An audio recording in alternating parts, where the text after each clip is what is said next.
There is no law, and to date, nobody has been able to show that there is a law for the average American citizen working day in and day out to pay an income tax. But We the People Foundation for Constitutional Education put a full-page ad in the USA Today on July 7th, 2000.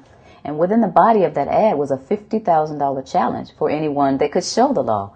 And to me, $50,000 is a lot of money. So I went after that and did the research based on the fact that I thought, let's put this baby to bed. I'm hearing all these rumors. I'm going to kill two birds with one stone. I'll answer these people's questions that are asking me, and then I'll win this $50,000. And, based on the research that I did throughout the year 2000 and that I'm still doing, I have not found that law. I've asked Congress. We've asked a lot of people in the IRS commissioners, helpers.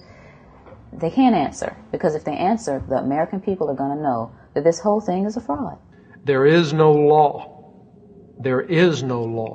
that requires the average American worker in the private sector to pay a direct unapportioned tax on their labor and compensation for services. There is no law. I really expected that, of course there's a law that you can point to in the law book, the code, that requires you to file a tax return. Of course there is.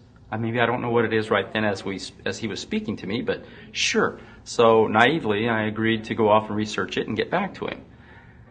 3.5 months later, I was at that point where I couldn't find the statute that clearly made a person liable, at least not me and most people I know, and I had no choice in my mind except to resign. I had to leave the IRS because I presented evidence that I had accumulated indicating that the agency was violating the law and violating people's rights. And I asked the agency for a response to my sincere concerns.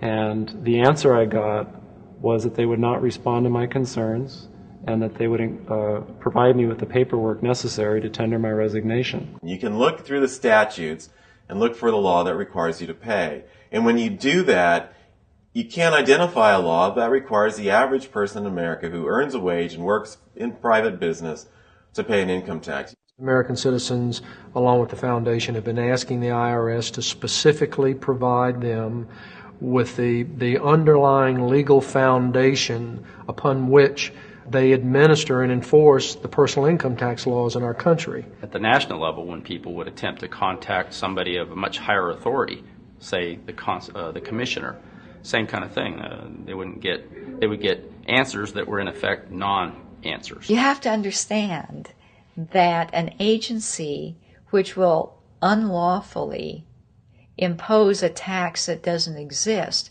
is not going to care. If we, the people, don't know what our rights are, they're not going to tell us. If Americans just learned that the IRS was actually knowingly deceiving them, that would be enough for them to rise up and put a stop to it. 100% of what is collected is absorbed solely by interest on the federal debt. All individual income tax revenues are gone before 1 nickel is spent on the services taxpayers expect from government. People have been told, that you need this income tax system to fund government, which is absolutely ridiculous. My question is, well, if that's true, how did we fund government from 1776 to 1913? The main purpose of the income tax is not to raise revenue, but to redistribute wealth and to control society. A lot of people might say, well, gee, if there wasn't an income tax, what would happen to education? They don't understand that education is paid for the most part, out of state and local taxes, your property tax. People might say, well, how are we going to build and maintain our highways if there's no money coming into the government? We need our highways. There is a tax on every gallon of gasoline that people buy.